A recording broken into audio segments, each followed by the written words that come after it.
Welcome to KOHLE Audio Cult. Today we are mixing a modern, killer-sounding, very catchy metal song. Call it metalcore, call it post-hardcore, call it whatever you want. Today we are diving deep into contemporary metal production and mixing. Here we go.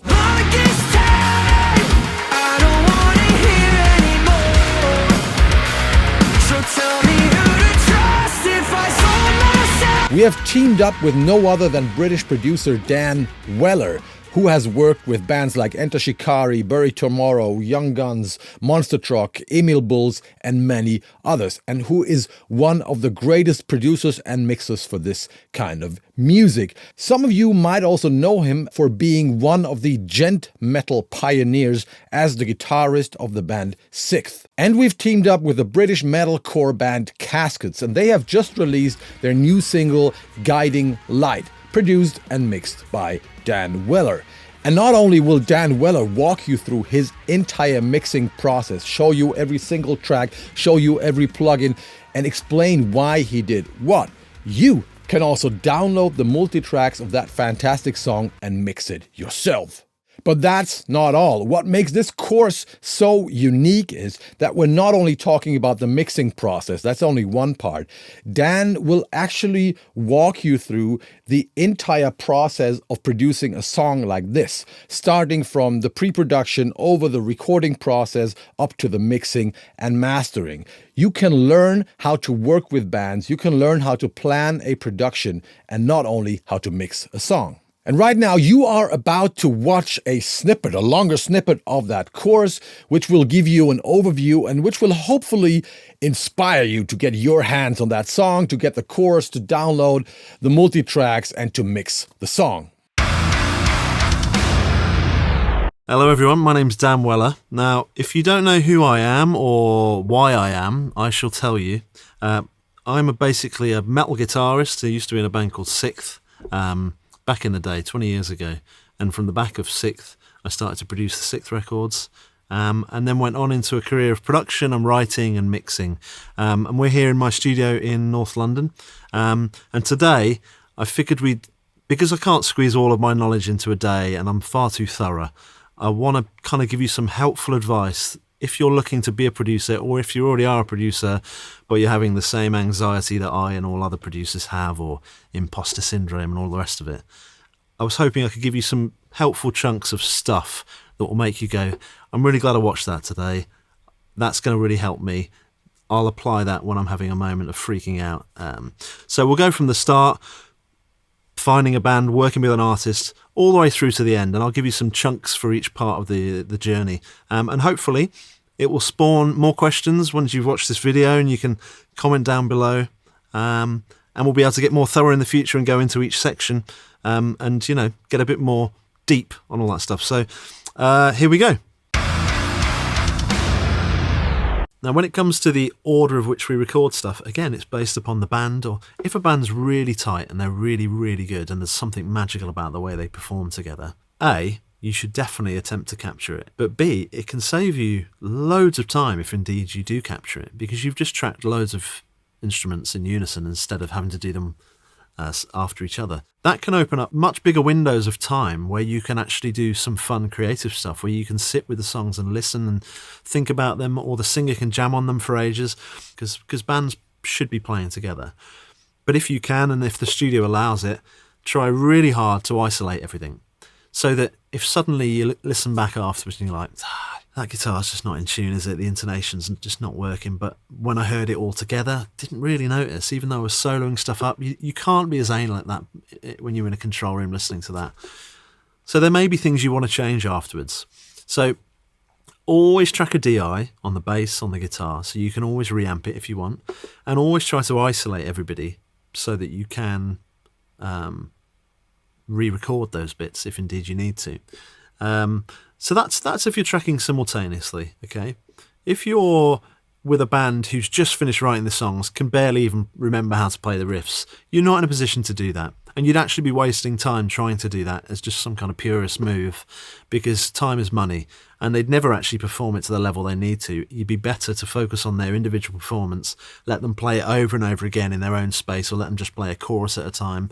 And that could be the drummer, the keys player, the bass player, the guitarist, the singer, whatever. So adapt to the record in question, adapt to the level at which the songs are completed, and find a way that will best extract the goodness from those songs. And it can be any one of those ways. Here's a good trick, right? Some people don't trust their ears at the stage of recording, so they just ask the drummer to play every section about 1 billion times, and I'll comp it afterwards. But what does that do? It tires the drummer out, it damages the skins needlessly, and it can suck the soul out of the performance.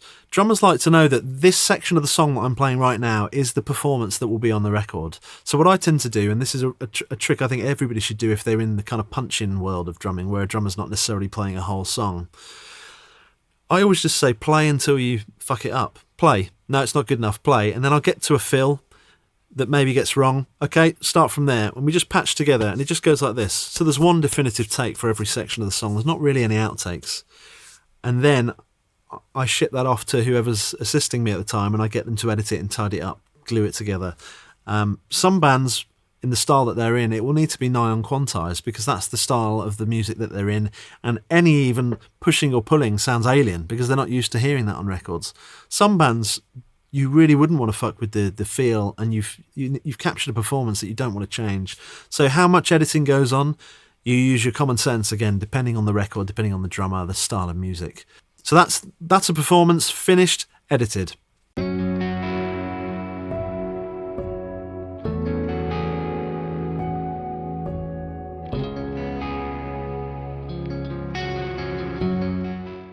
This is the Pro Tools session for Guiding Light, which, if all has gone well, is out and about and released now, and you can go and check it out on Spotify or other DSPs. As you can see at the top here, it's called Graviton, because every song has a working title. For some reason, it's Graviton, so I still call it Graviton in my head. Now, this is a finished mix, and pretty much the mix that you'll be hearing when you go to Spotify. And I can't go into crazy detail because you'll all fall asleep and you haven't got 8 hours, okay? But so what I'm going to do is trying to give you some pointers, some basic stuff, okay? To try and get you inside my head when I'm mixing, to try and make you understand the things that you should be looking out for, the things you should be focusing on, and the things you shouldn't labour over.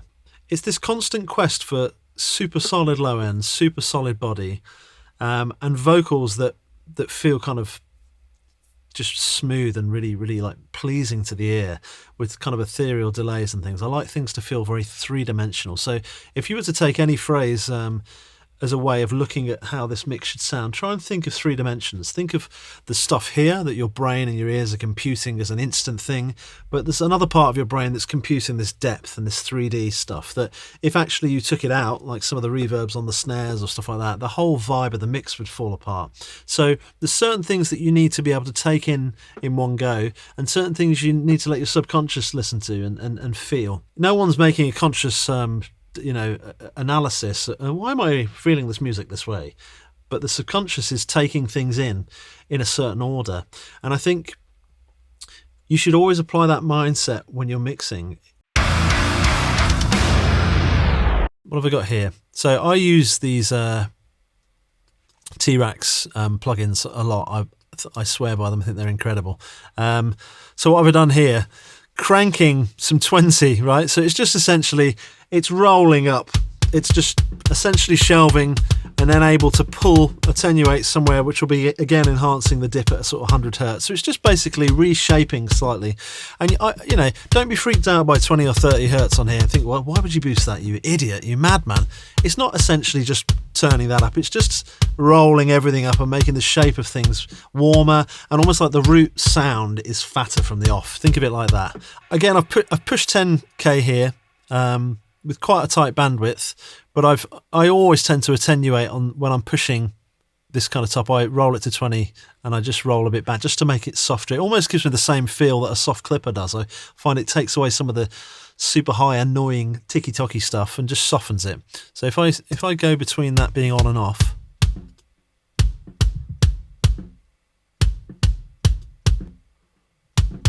Yeah, so it's very subtle. Now, I use these DSP plugins a lot. I've used to use the Fab Filter EQs a lot more, but I tend to find I prefer the shape, even though these don't have the frequency analysis.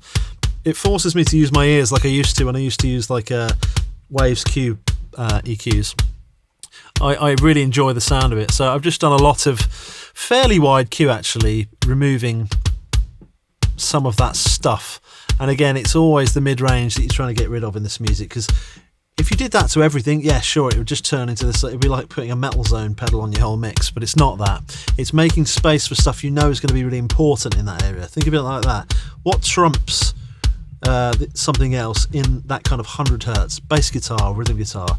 That's more important than that part of the kick drum, because the kick drum, the fundamental, you kind of want around 50 hertz ish, and then you just want to find a nice sweet place above where it kind of glues with the vocal and it almost sits in a similar realm. So think of it as a demudding, constant demudding.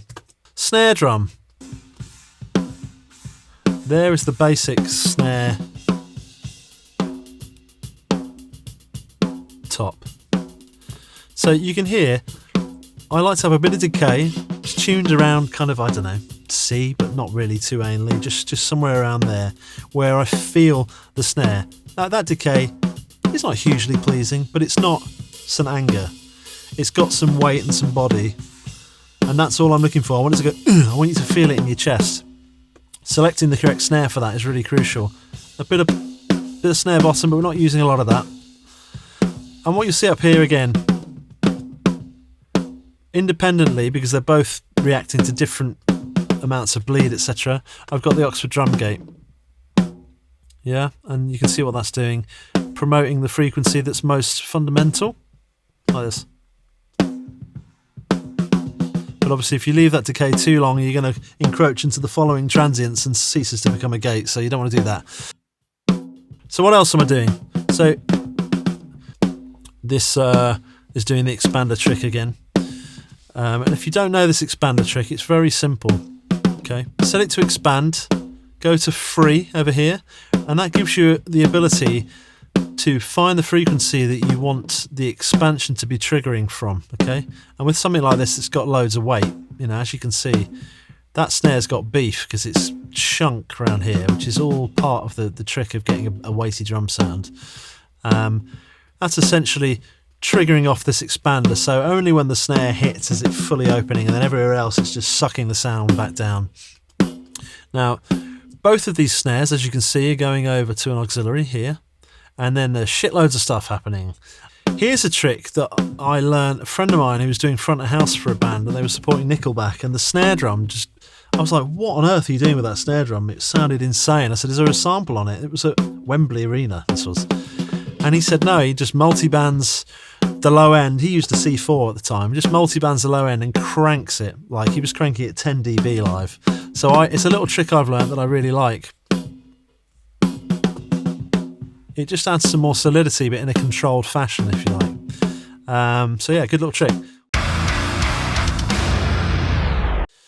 One thing I should mention, actually, when we did this record with the guitars, I wanted the guitars to sound monumentally huge and like really, really weighty.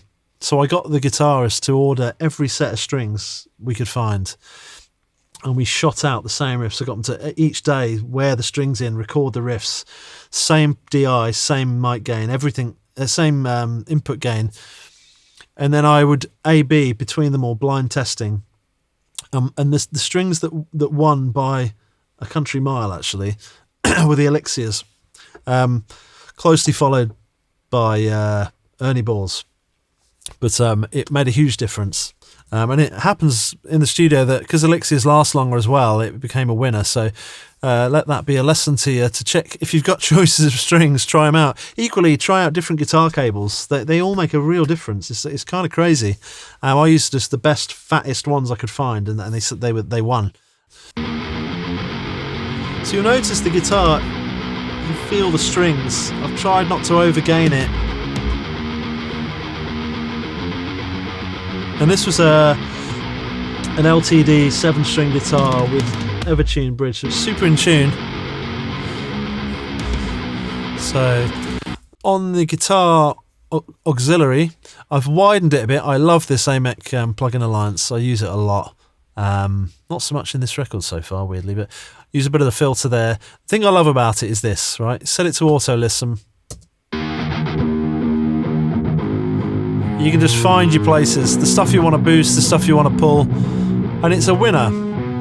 You can even do the auto listen on the cue. It's really, really good. And I tend to love fiddling around with the top. So where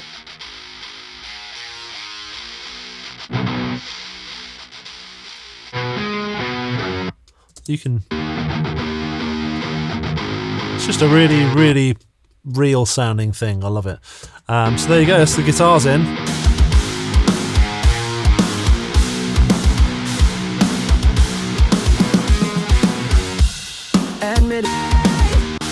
Pleasing sounding, nothing's jumping out, all feels a bit crunchy. Again, it's probably just the gain structure of this particular session, but everything's separated really sweetly but super clear, which is what you're looking for.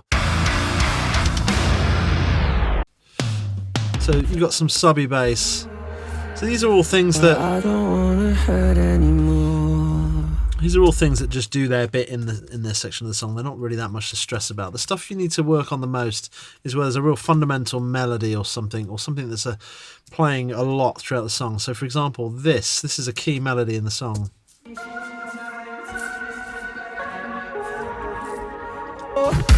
away. I decided to hide it and nobody knew what I was going through. So often you're just doing work with some EQ. I like using the wave center. You literally get it out of the middle where it's getting in the way of the bass guitar, and just push it up at the sides. I kind of really like it. In time, take a step back and rewind. Oh, stay away. I decide. Type thing, yeah. Soothe across loads of stuff like this, especially where there's synths that have been probably converted from Logic into 1644 and then brought back up, and who knows if this is the original stem or I've butchered it and fiddled with it. There's often some rogue weird frequencies, so I often use Soothe just as a comforter to make sure that there's no frequencies jumping out horribly. The great Randy Slaw in Salt Lake City, friend of the band, friend of mine, often does some additional programming and stuff, some of which I use, some of which I mute, depending on, I get him to just do loads. And it was actually this band that introduced me to him on the first record, and I've since worked with him on a few, because I found that when you're producing, mixing, sometimes co-writing, and I'm doing a lot of programming, it can be a bit of a mind killer, so I like to have an extra pair of hands on. And often what he'll do is send something, and if I love it, it'll either go in as it is, or I'll augment it, play with it, or chop it up, and it's just like extra stuff for me to play with, if you like. But some of it just becomes completely fundamental, like this kind of stuff. So if you hear this in the mix,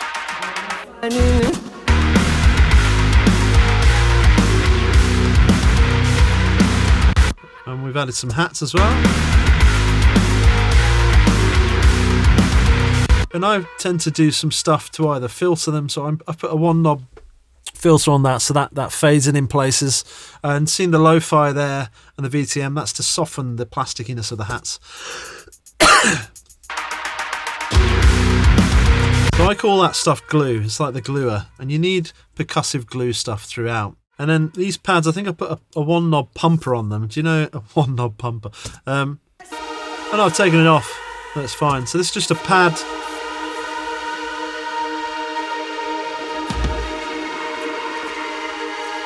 Again, just trying to limit some of the honky, that stuff that gets in your ears. So that's just some extra density, yeah?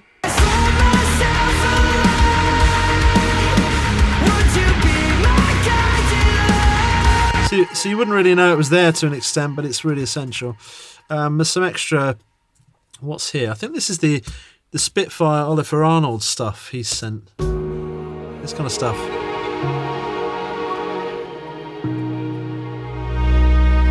I've got rid of that stuff because I don't like strings that don't sound real. Just some basic chords there. Tell me what we're waiting for. I don't wanna hurt And that comes back at the end.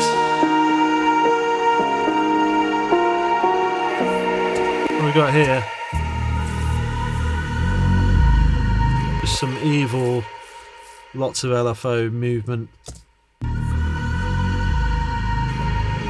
And then, who knows what this is?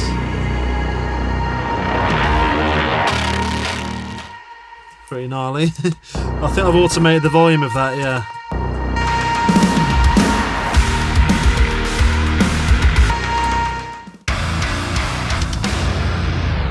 I find enough patience in time. Take a step back and rewind. Or stay. Quite a lot of compression. Don't worry about the metering. It sounds cool, especially with this particular T-Rex. And then in a textbook styly, LA2, set to compress. Or stay away. I decided to hide it. They're nice. And I love this plugin, the Pulsar. So that kind of just, it's like a slow release, just smooth on if you like. And I've set it to tape, which adds a bit of weight, because I like weight. What have I got going on here? A bit of multi-band on the lower mids, just the sort of stuff that gets annoying. Very subtle. And then I love the UAD Pultec, so I've pushed some 30 Hz attenuated there, sharp bandwidth, my usual softening the 20k, pulling some 700 Hz, which is quite a boxy, horrible frequency in vocals, it gets in the way, pushing some 200, so it's almost like adding the root sort of vibe of the vocal take, it's just giving it more weight before I do loads of other forensic stuff to it. I bet this is doing more than, yes, check this out. That is crucial to my vocal sounds.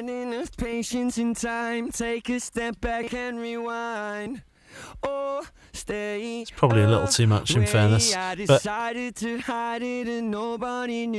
getting rid of this shit for me is really, really helpful. That's just a standard filter up to like 80 Hz ish. What's going on here? See, that is unlike me. I don't know why I've done that, but it sounds cool. If you use a Fab Filter limiter abusively and quite hard, it does a pleasing crunch, almost just like it becomes like a crunchy compressor. Like, that is not right, is it? Yeah? But this is the point. Who gives a shit? This is the point. It just does not matter if it sounds cool. If it sounded really pumpy and like the S's were getting obliterated, then I would get rid. But I like it, so it doesn't matter. I'm quite anal with my harmony sort of writing with a singer. I want to make sure that everything's really essential and not kind of just... Because everybody just wants to harmonise the hell out of everything, don't they? Because it's fun. But sometimes that's not the best idea. If I sold myself a lie, would you be my guiding light? You say that I should find my own way back to life. Maybe So I'm always looking to just hear them, but only just. Don't worry, do me wrong, I don't have a problem with backing vocalists, but I don't like what they do to the stereo field of a mix. But if you get it just right, it's brilliant. Sending them to the widener is a really good trick too. It can really help. if I sold myself a lie, would you be my guiding light? You say that I should find my own way back to Like, you get a sense of loudness, but they kind of appear in a place that you're not like really aware of where it is. It's just over here somewhere. And the widener does that. If you try and pan them left to right or stereo enhance them, I find I can't get that same feeling when you send them to a widener. if I sold myself a You know what I mean? So it's a good little trick. Let me turn that automation back on. if I sold myself a And they aren't currently going to any of the delays at all, because I just felt like the mix was getting so dense. I felt like the level I had these BVs at, I didn't need them going to any of the to any of the delays. I've added a sidechain filter up to 250. So if any of you don't know what that means, essentially the compressor is it's detecting what's happening based on transients and things that are hitting it. But you can control it so that because a kick drum is loud and it's low, often the kick drum will be hitting the detector first, you see, thus dictating how the compressor compresses the rest of the music. If you change the detection point, that kick drum kind of seeps through on the detector, and the compressor is just working based on not so much information from the kick. The kick's still getting compressed, but it's just not getting spanked on the detection stage, yeah? So sometimes that can work in your favour. If you roll this detection back to 0, if you've got a mix where the kick drum is really loud, think of it this way: the kick drum can almost hit the compressor first, and it can protect the vocals and everything else from being compressed. It's almost like the kick's stealing the compressor away from anyone else having it. But if you've got the balance or the level of the kick drum correct in the mix, then you'll be able to turn the detector back. The kick does something to the compression, but not very much. And really, all the other information in the mix is getting compressed first. And that's what I've done here. There's no right or wrong way. Just go with your gut. It doesn't matter. Here's the real talk, right? There is no one just mixing songs going, yeah, sounds perfect. Off I go, it's finished, right? Even the greatest mixers, the A-listers on the planet who are earning £10,000, a mix, they go through the same levels of anxiety going out to the car going, does this sound good anymore? I don't even know. Everyone does, right? There's a process of there is no such thing as right. You just have to trust yourself. Even if you get to the end of the day and it's not as good as you think it can be, the fact you know it's not as good as it could be is the good bit, yeah? Be worried if you think it sounds great, but it objectively sucks, right? That's when you know you've got work to do. But if you're like, people are saying, that sounds a great mix, man, but you know it's not good enough. I've beaten myself up for that for years, thinking, oh, is there something wrong with me? Why can't I ever be happy? But that's the thing that's good. I'm not happy ever. I want it to be better. Use that as a strength as opposed to a hindrance, and embrace it. There are two ways how to get this course. You can either just buy the course itself. There's a link below. You just grab it, get the multitracks, mix the song, have fun. Or there's another way of getting it. You become a member of KOHLE Audio Cult, and you will get all our courses, all our tutorials, all our multitracks, and all the other cool stuff. And finally, you become a great part of a community, get mixed feedback from people like me, and a lot of other cool stuff. Those are the two options you have. I'm very happy about having this course inside my academy, KOHLE Audio Cult, now, because it just adds a totally new genre to the academy. We've been working on death metal, old school and technical death metal, on stoner rock, on thrash metal, and having a modern metal song in there just adds another dimension, if you ask me, because that kind of music asks for a different kind of mixing, which is something that Dan will explain. And what's interesting is this is a very demanding mix. There's a lot going on, a lot of tracks, a lot of instruments fighting. And even if we're talking about a pop metal song with a pretty simple structure, that doesn't mean that the mixing is easy. It's quite the opposite, actually. So I'm pretty sure you're going to have a lot of work with this, but also a lot of fun. And you know what's the best part about this course? It's not only a mixing tutorial. So Dan is not only showing you how he mixed the song and walks you through everything. That's important, but that's not all. He will also talk about how he works with musicians and how he works with bands. And that is such a precious information. Believe me, if you're not only doing mixed work, but also production work, this will help you a lot. This course has chapters called Get to Know the Band, Develop a Relationship, Get Ready for Recording. He will also try to explain how to conduct a whole production. All right, everybody, I hope I could inspire you a little bit to get your hands on the course. I'm sure a lot of you want to mix this right now. Once again, there are two links below. You can either just grab the course, that's it, or become a member of KOHLE Audio Cult, which is a much greater option, of course, which means you will get a lot of different multitracks to mix and a lot of different courses, a lot of basic courses coming from me where I explain whatever, how to record drums, how to EQ a snare, how to EQ guitars, how to compress your drum bus, whatever. And we are constantly adding new courses. So this is just piling up. And if you remember, you get everything, all the courses we have released, all the courses we will release. Fantastic, right? Thanks for watching this video. Don't forget to subscribe to this channel. Enjoy Dan Weller's course. Enjoy metal. I see you in hell, motherfuckers. Thanks for watching. Bye-bye.